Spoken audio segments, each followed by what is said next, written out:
Welcome back to AnglingBuzz Ice. This episode is all about perch. What do you think about that perch there?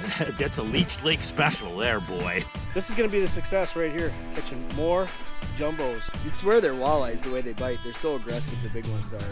You know, perch is a species that's widely distributed across the Midwest. This Prairie Pothole region is full of perch, and the growth rate of these fish is really fast. Even ponds that are 10 acres big can hold giant perch. They provide a ton of action. What could be the sweetest, most delicious fish in freshwater? They're a great table fare, and they're great for the family. And you know what? You always got a shot at a jumbo.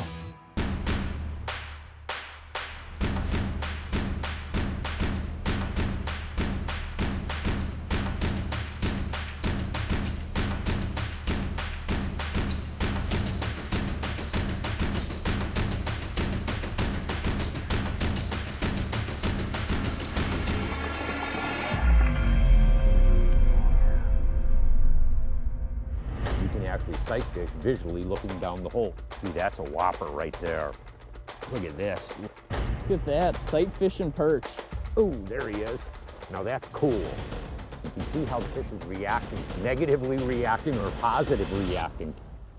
You know, you can find perch a lot of places. They're gonna be out deep, they're gonna be on rock piles, but one of the coolest bites I was on last year was in about 5 feet of water, sight fishing for perch with James Linder. So let's check that out.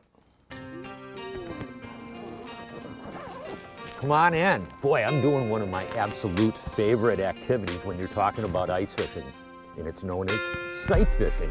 You know, in today's day and age, an ice fisherman, sight fishing, a lot of people think of underwater cameras, but in a lot of cases, you can actually sight fish visually looking down the hole. Right now, we're targeting perch on really shallow weed flats, and we're actually seeing the fish come in and actually strike the bait.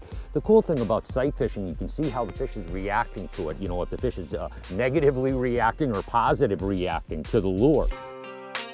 You know, that's one thing about ice fishing today, and one of the biggest things that was really developed by Dave Gens, the sort of the godfather of ice fishing technology, is these portable fish houses. Like this. I'm in this thermal Kenai Pro.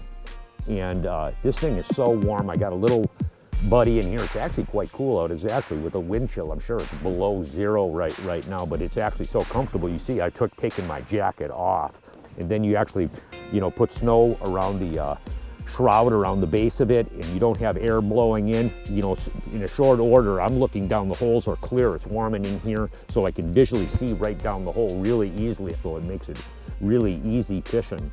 You know, once you get set up in an area.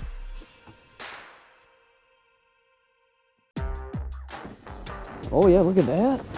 Oh, he's big. Oh, look at that, sight fish and perch. It's just awesome when they're on.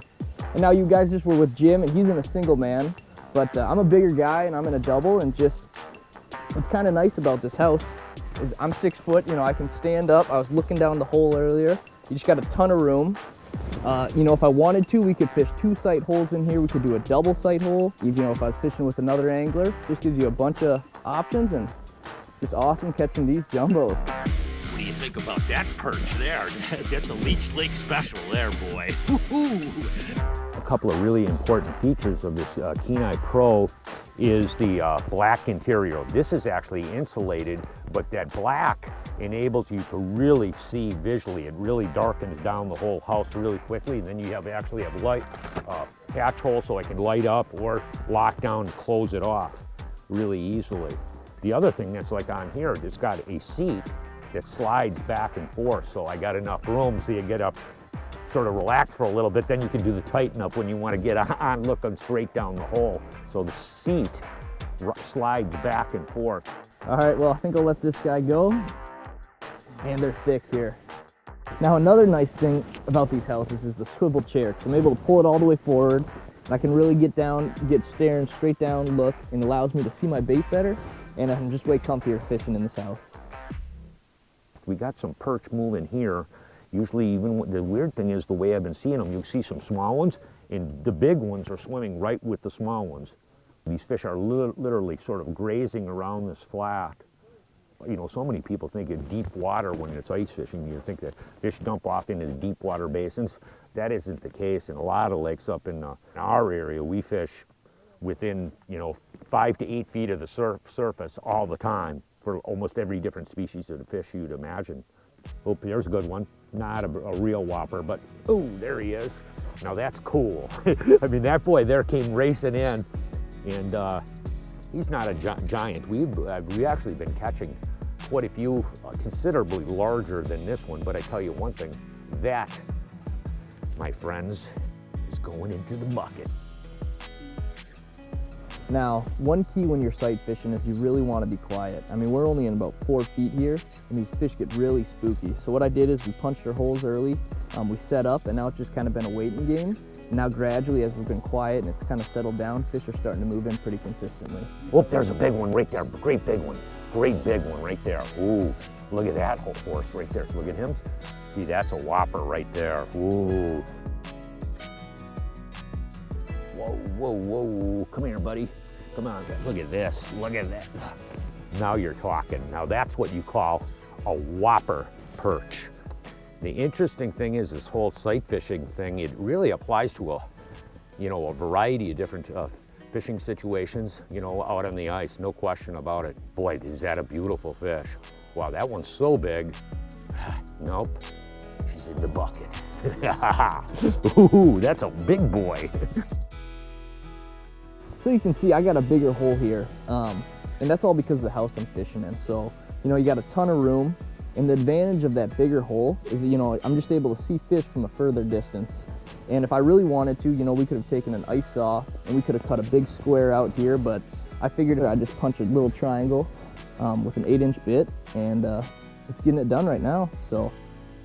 There's a bunch of them right down below me right now, and what I've been doing for perch, it's sort of interesting. These fish are a little inactive, but we're in 4 foot of water here, so what I do is, let me reel this up and I'm gonna show you a little bit of the presentation. This is actually a St. Croix CCI sight fishing rod that's really designed for this. It's 20 inches in length. It's got a really nice action on it. And the reason it's short length is for you to visually be positioned over the hole, looking down in the water, seeing bites. That's what, hence the sight bite rod.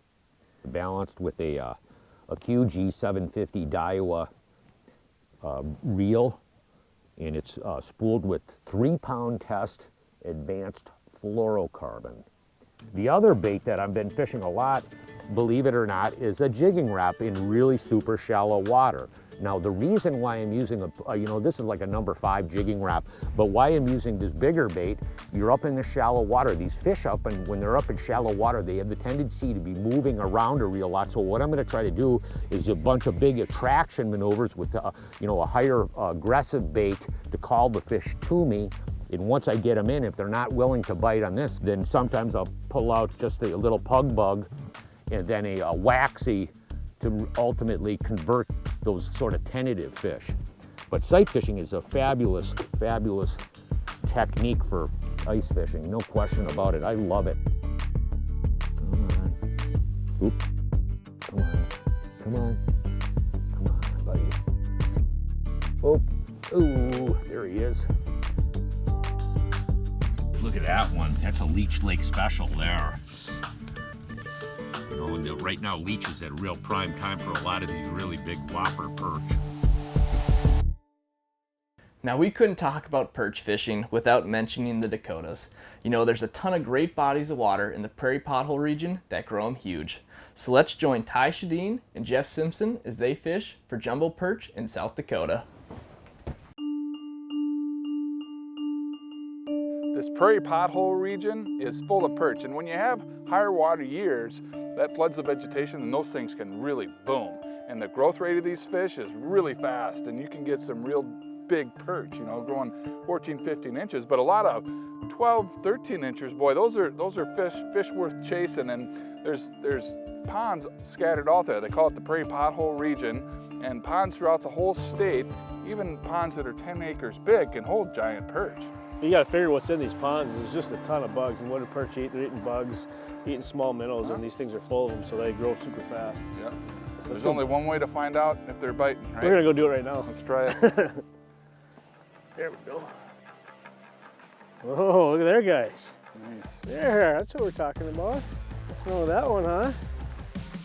So a lot of guys out here in South Dakota use perch eyes. Northland actually came up with a bait that matches exactly that because it does work. Got one, Jeff? That's a big perch.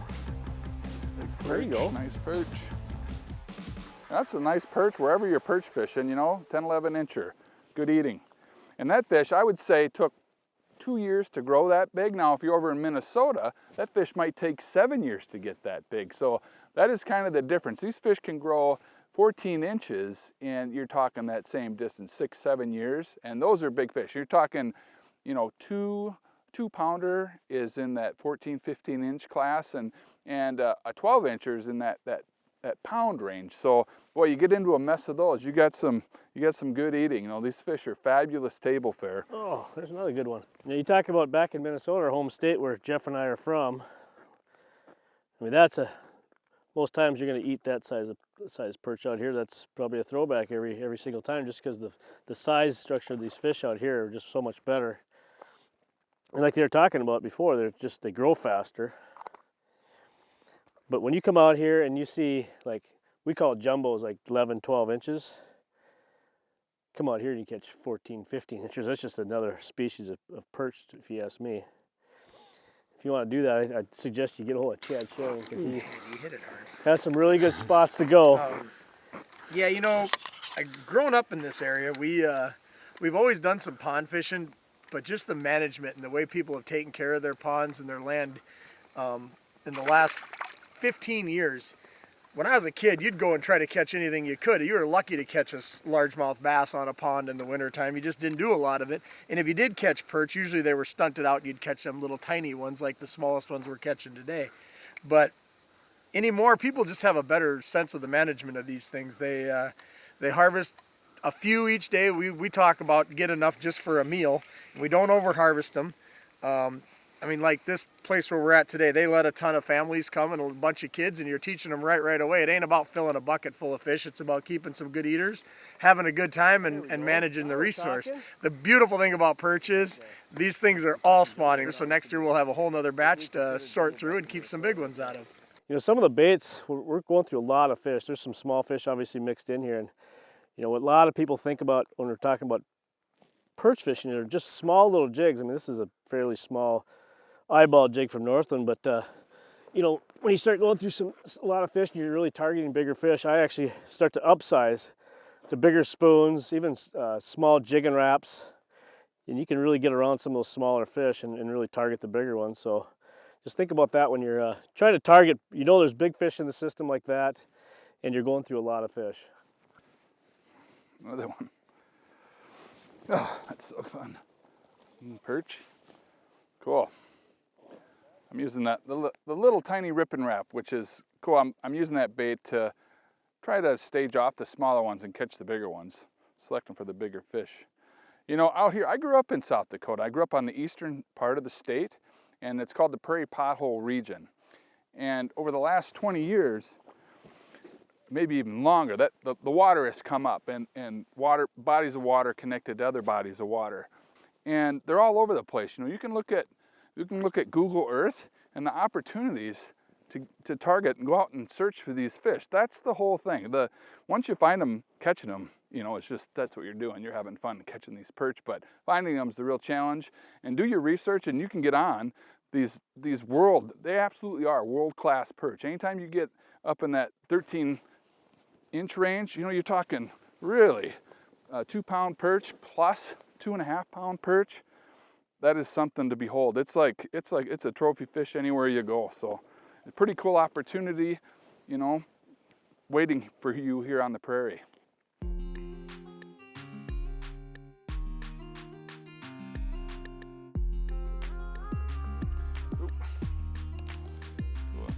Lots of action. When there's this much action, I mean, you could tip this spoon with live bait. You could use a jig and wrap just without any live bait, or we switched to soft plastics. And in today's ice age, I mean, we have all kinds of options. They make all kinds of shapes and sizes, and the real advantage is that you can put those on and catch multiple fish. I just threw in a bunch because I knew I was coming out to South Dakota, and guess what we brought? Scuds. I mean, those things, you look at those, they look just like one, you know, so they can mold these. We got little minnow type baits tiny little minnow baits. So lots of soft plastic options that you definitely got to bring them along. There's certain situations like this where the fish are just crazy and you're weeding through a whole bunch of fish. It can really save the day. Actually, using live bait can be a little counterproductive because you're always baiting up, you're always losing bait. So it's really cool when you can get panfish on soft plastics. Really an advantage. Whoa, whoa, whoa, dude, Mike, got one, Mike. You gotta look at this one. Holy cow! Chad said there's big bluegills in here, but look at that stud. Holy cow! That is probably one of the biggest bluegills I've ever caught, Jeff. And it popped right out. And Jeff was just talking about using soft plastics. You know, we could not keep the perch off early on. And what's in this system is freshwater shrimp, which we call scud a lot of times. And clam has some really good soft plastics to match that hatch. I mean, the scud, right? I put this down and like, this is the first fish I caught on it. It's just like, I put it on, boom, right away, a stud. Chad was saying there's some giants in here. He wasn't kidding. Look at the size of that big toad. Oh boy, nice. Tugging. Holy cow. You're not gonna believe this, Ty. What do you got there? Oh my, whoa. Huh? Look at that thing. Isn't that cool? That's what I'm talking about. I mean, we're on a 10-acre pond and there's jumbos like this out here, just plates. Isn't that beautiful? Wow. Wow, what a special treat. We're out here targeting these perch, but there's these giant bluegills and sunfish mixed in. We fish all year to catch a fish like that. Wow. So we're fishing, again, a small pond. There's probably 5 to 10 acres. And typically electronics would be a super important part of the equation, but in this instance, we're fishing 4 feet of water and there's a lot of perch in this system. So the rod is even more important in this equation. And when I'm talking about a rod, I'm talking about a rod with a real sensitive tip, rod tip. I've got this bullwhip from Tuned Up, it's a 32-inch. I'm doing most of my fishing from a standing position. I am still using my electronics, making sure there's still fish in the area, but I'm looking right in line with my electronics with my rod tip, watching that for those subtle bites. In a lot of cases, it's actually an up bite. You're watching the line as well. You're watching that slack line, you know you've got it, boom, you set the hook. Otherwise, that little super sensitive, subtle bite, and you just set the hook. There's so many fish down here, so you're not necessarily, again, watching electronics, you're watching your rod in this equation. This is another nice one. Look at that. Just goes to prove South Dakota has some giant perch too, and if you want to take advantage of a great resource, come out to the Prairie Potholes and catch some dandy perch, whether it's just for fishing, a lot of fun, or to take a few home, because these things are really good table fare. Man, South Dakota offers some fantastic perch fishing, but that's not the only place in the Midwest you can catch a jumbo. If you head north to North Dakota, there's a ton of bodies of water, including Devil's Lake, that you can catch perch in. If you head a little further north to Manitoba, there's Oak Lake and Shoal Lake that produce huge perch each year. Now if we head east to Ontario, there's Lake of the Woods. Lake of the Woods has some great perch fishing in certain areas. Now jumping back into the States, we head over to Wisconsin, where there's Lake Winnebago and the Mississippi River. Both produce numbers and size of big perch each year. Now if we head back to our home state of Minnesota, there's Lake Winnebagosh and my personal favorite, Leech Lake. Oh, spectacular day on the water. You can go all day and just really have nothing to show for it. Next thing you know, boom, another magnum. Those are good ones, huh? Get out here and enjoy what Leech Lake has to offer. Lots of action to be had. Before we talk about the great perch fishing on Leech Lake, it's time for this episode's Cool Products.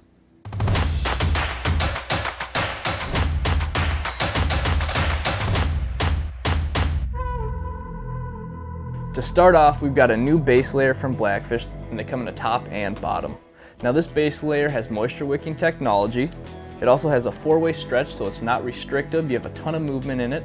And it also has UPF protection. Now this is just an overall great base layer for any angler who's going to spend a lot of time out on the ice. Now moving on here, we've got the Aquaview 715C underwater camera. Now this camera comes standard with a 7-inch LCD screen.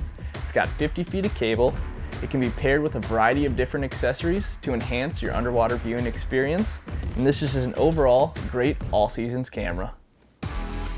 Now what we've got here is the Strikemaster Pro Lithium 40 volt. And the difference here is it comes standard with the light flight bit, so it's gonna save weight, it's easier to move around. Now another thing they did is improve the battery from a 5 amp to a 6 amp. So you're gonna get more runtime, and you're gonna be able to cut more holes. Another unique thing is they added a USB port to the battery so you can charge accessories. I'm just personally excited to get out on the ice and test out this new Strikemaster Pro Lithium 40 volt. Here we've got the Lakes and Rivers tackle bag you can find exclusively at Fleet Farm. Now it comes standard with 4 3650 utility boxes. It has 3 pockets, you can fit a bunch of gear in it. You know, it's a great size for ice fishing. It's not going to take up a lot of space in the ice house, but you can still get all your gear inside. Now if you're looking for something with a little more storage, here I've got the Linders Angling Edge Shield Series waterproof backpack. Now this backpack's great, you know, anything you put in here, it's going to keep nice and dry and safe from the elements. It's got 2 waterproof pockets. You can also wear it as a backpack, and it's just something, you know, if you have extra base layers or extra socks, anything like that, you can throw it in your ice house, and you know everything's going to be nice and dry and safe. Now let's go check out a cool product that's a little too big to fit inside the Yeti. Now here we got new to clam this year is the X500 Thermal Lookout Hub Shelter. Now this shelter offers 63.5 square feet of fishable area. It fishes 4 to 6 anglers comfortably. It has a 900 denier fabric, so it's going to keep you nice and warm on those cold winter days. And it also has 3 windows per wall. Now let's take a look inside and see what it's about.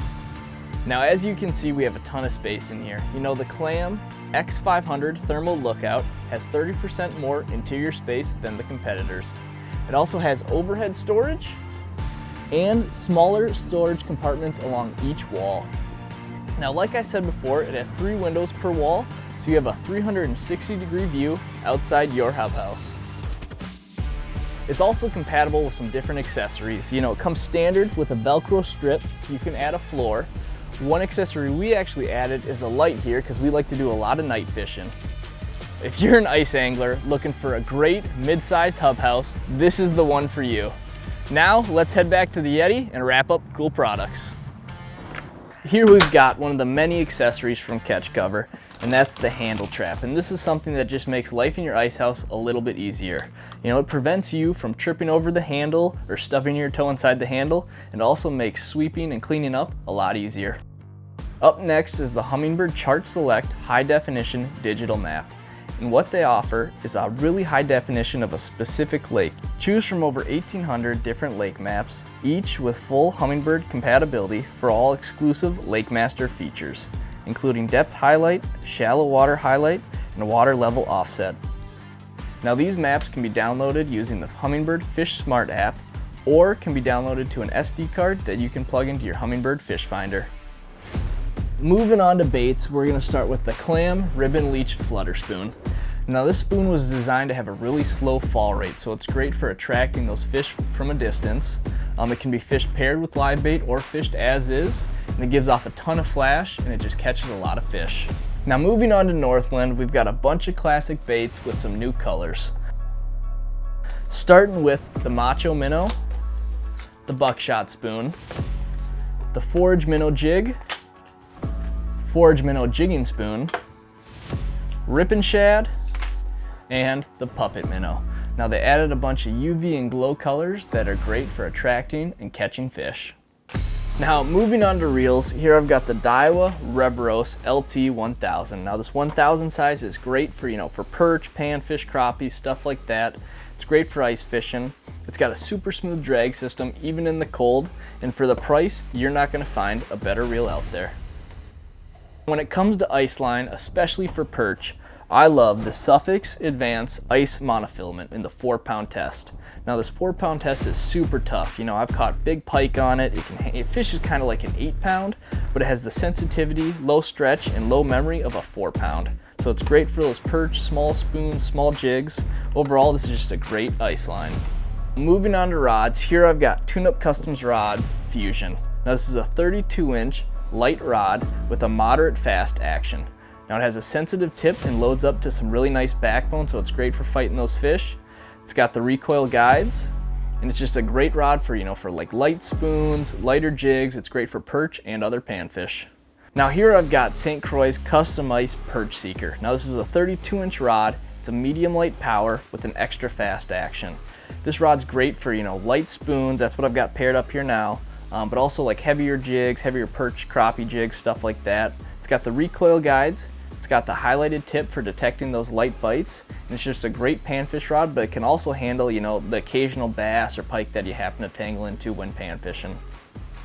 Now that wraps up this show's cool products. Make sure to head to your local fleet farm where you can find most of this awesome gear.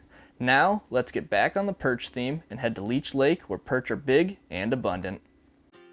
Right now we're on a real classic perch spot, this is a really great big flat. It's actually weeds shallower and then it just tapers down, but it's a great big peninsula, and a lot of times perch will actually wander around and they're grazing on the tops of these things, so they're moving around a lot. So throughout the course of a day, when you're perch fishing, we're moving pretty quickly, cutting holes, intermittently jumping from point to point. The thing is, what's sort of interesting, that you get into a certain area and the size structure of the fish will be considerably better, which is what we found here, because we had fished about 3 or 4 other spots. We did catch a couple of big ones, but the majority of them were smaller. Now we got into this area here and all the fish are a grade and a half up. Jumbos.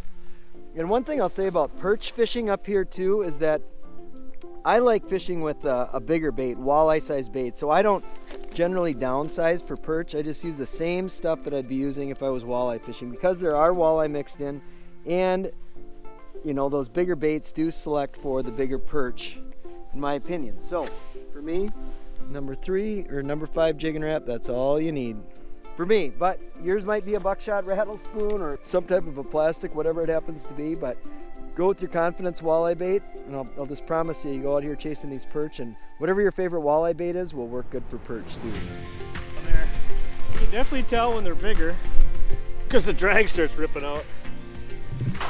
Oh, what a nice one!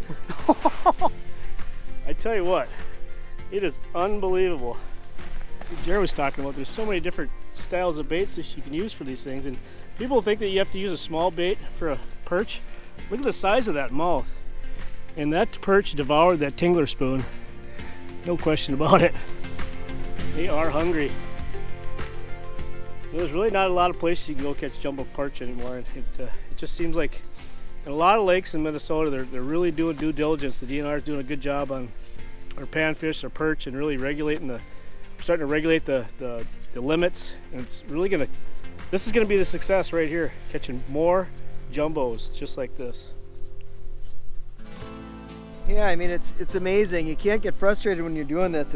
A lot of it is kind of featureless fishing, but it's really putting in your time. Leech Lake is just loaded with flats, with sandgrass, and you cut, you land on small ones. And if you've done it enough, you get the confidence to know that sooner or later you're gonna land on big ones, and you can go all day and just really have nothing to show for it. Next thing you know, boom, you got a nice meal to bring home for the family. So it's just a matter of putting your work in, a little bit of luck sometimes, but who knows, might get a nice walleye, might get a nice pike, might get some Cisco, you never know.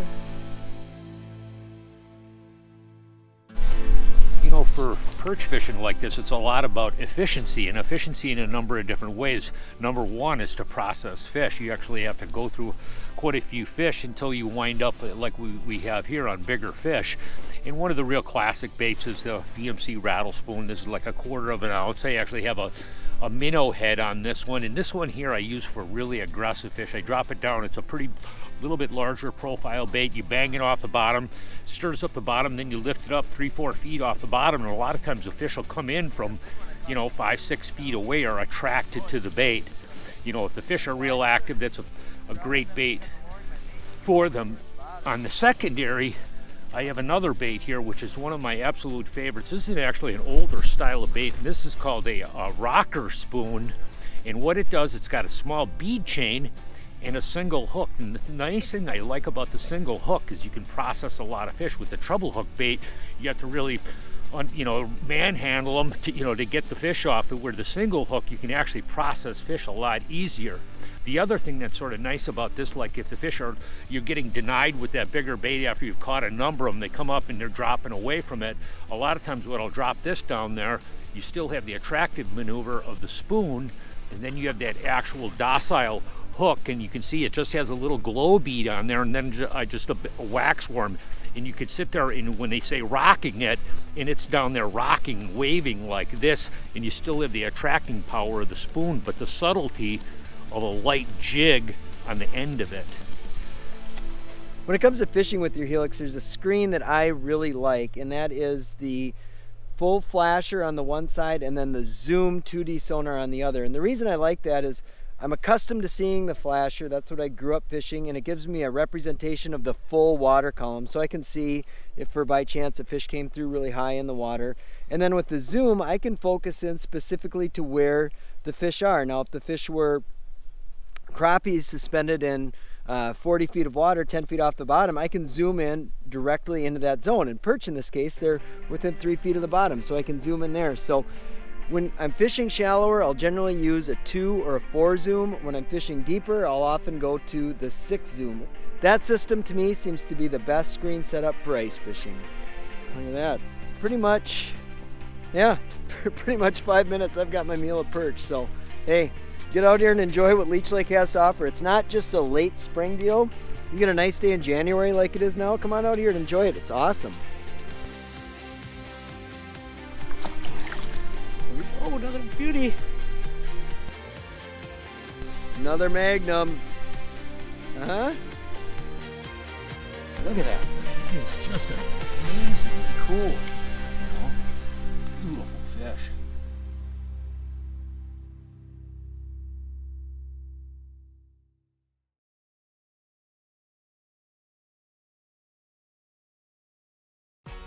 Hi, I'm Jeremy Smith, and in this recipe, we're going to share with you a take on walleye wings and cheeks that's got a little Asian flair to it, just like you'd have with bone-in or boneless chicken wings. Now, chicken wings were once a discarded piece of chicken meat, and now, of course, people know they are delicious. And I think after this video, you'll think that walleye wings and cheeks are just the same. Okay, to get going on the walleye wings and cheeks, we're going to get started with the sauce. Again, this is kind of an Asian flavored sauce, so we're going to begin by adding maybe a tablespoon of olive oil. We'll add in roughly a tablespoon of grated ginger and a tablespoon of minced garlic. You don't want this to cook too hot. You don't want to burn the garlic. It'll make it bitter. So we'll just cook this for a couple minutes here until it softens up, stirring pretty regularly. All right, now that this is softened up nicely, we're going to add a few serrano peppers. This is probably a tablespoon, and then the other ingredients. I love the heat that serranos have. It's not overpowering, but it's got some good pepper flavor. All right, now I've got roughly a tablespoon of soy and a tablespoon of oyster sauce. I'm going to add this in. I'm going to be stirring regularly with this. From there, I'm going to add basically the same elements, rice vinegar and mirin, about maybe a tablespoon and a half of each. And the idea with this is I don't want it to be really heavy. There's not a lot of meat on this fish, so you kind of want everything to be nice and light. We're gonna start cooking this down, but before I do that, we're gonna add a couple more ingredients. Brown sugar, probably another tablespoon, and honey. Honey has just such a nice flavor to it. Again, about a tablespoon. Just a few drops of sesame oil. Sesame oil goes a long way. A little bit is awesome. A lot is not good. So just a few drops, maybe like a half a teaspoon, something like that. There we go. Now we're just going to reduce this on low heat until we get a nice consistency that would basically just coat the back of a spoon. While this is reducing, keep in mind you could make more of this. You can make it ahead of time, keep it in a jar, and just add it when you're out in the field so you don't have to go through this whole process, get it done at home. Or you could use any of your favorite wing sauces. We're just treating these cheeks and wings like they were chicken wings. So this is looking good. It's thickening up nicely. Starting to stick to the spoon. And that's where we want it. So now I'm just going to remove this from the heat and set it off to the side. All right, now I've switched over to a cast iron pan. I've got about 1 inch of oil in that pan. I'm going to heat it up to about 350. You can use vegetable oil, canola oil, peanut oil, whatever your favorite is, or deep fryer is a great option for this too. I've got the wings here. I'm going to just lightly bread these, and this is cornstarch, maybe 2/3 of a cup for how much this is. That's seasoned with salt and pepper. So I'll throw all of these into the 1 gallon bag with cornstarch, shake them around, and then I'll set them on another plate to sit while the oil warms up. Shake well just to get everything coated. So I'm going to cook the wings and the cheeks in 2 different batches because they will both take different amounts of time. Get all these babies in there. You definitely want that sizzle when the stuff hits the oil. You don't want it to be flat. We're looking for crispy. All right, these are where we want them. So I'm going to pull these babies out and put them on a rack.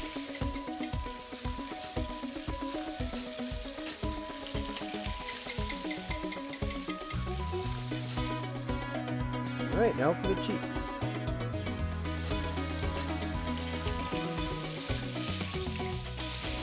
There we go. Cheeks went really quick. You feel they're nice and crunchy.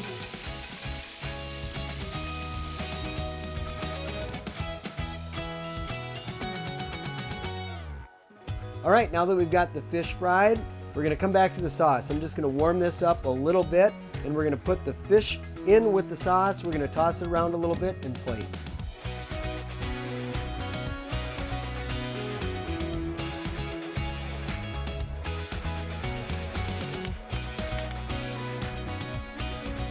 All right, and lastly, we're gonna garnish this.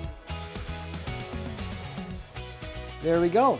Now you've got it, walleye wings and cheeks with a little Asian flair to it. I can promise you, you won't be throwing cheeks and wings away after you've had something like this. It's awesome.